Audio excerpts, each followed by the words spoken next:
બાપુ મારી છોકરી દાંડિયા રાસ લેવા ગઈ હતી ને તે ત્યાંથી ભાગી ગઈ. ભાગી જ જાય ને. આ ડિસ્કો દાંડિયાના દીકરા થાવ એટલે. આ તો દીકરી છે. બે ત્રણ છોકરાની માયું ડોસ્યું ભાગી જાય છે. તમને કેટલી વાર કીધું છે ડિસ્કો દાંડિયાને દિવાળી મૂકો અને આમાં બાબા પાસે નો આવવાનું હોય, પોલીસ સ્ટેશન જવાનું હોય. વાત તો સહી. અને તમે ગઢા આખા નથી સમજતા. આમાં નવરાત્રીમાં માતાની આરાધના કરવાની હોય, રાસ ગરબા લેવાના હોય અને જૂની રીત રિવાજ પ્રમાણે ભવાઈ છે, નાટકો છે, ઈ બધા થતા હોય. ઈ ને માતાજીના ગુણગાન કરવાના હોય. દાંડિયાના દીકરા થાવ છો. પણ અત્યારે એવા નાટક કે ભવાઈ ક્યાં ભજવાય છે? ક્યાં થાય છે? હું તમારા ભાવનગર જિલ્લાના ફરિયાદકા ગામે 9 દિવસ ઐતિહાસિક નાટકો ભજવામાં આવે છે.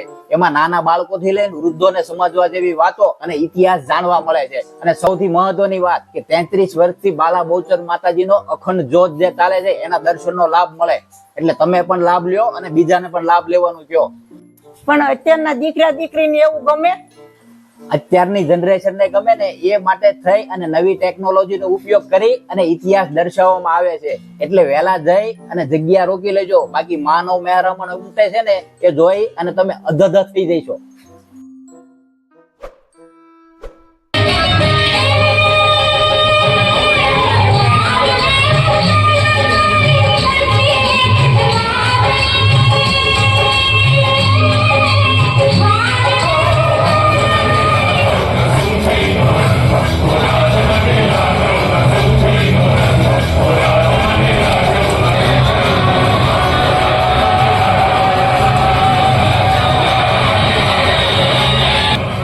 जावे पर मेरो धर्म रक्षण पावे।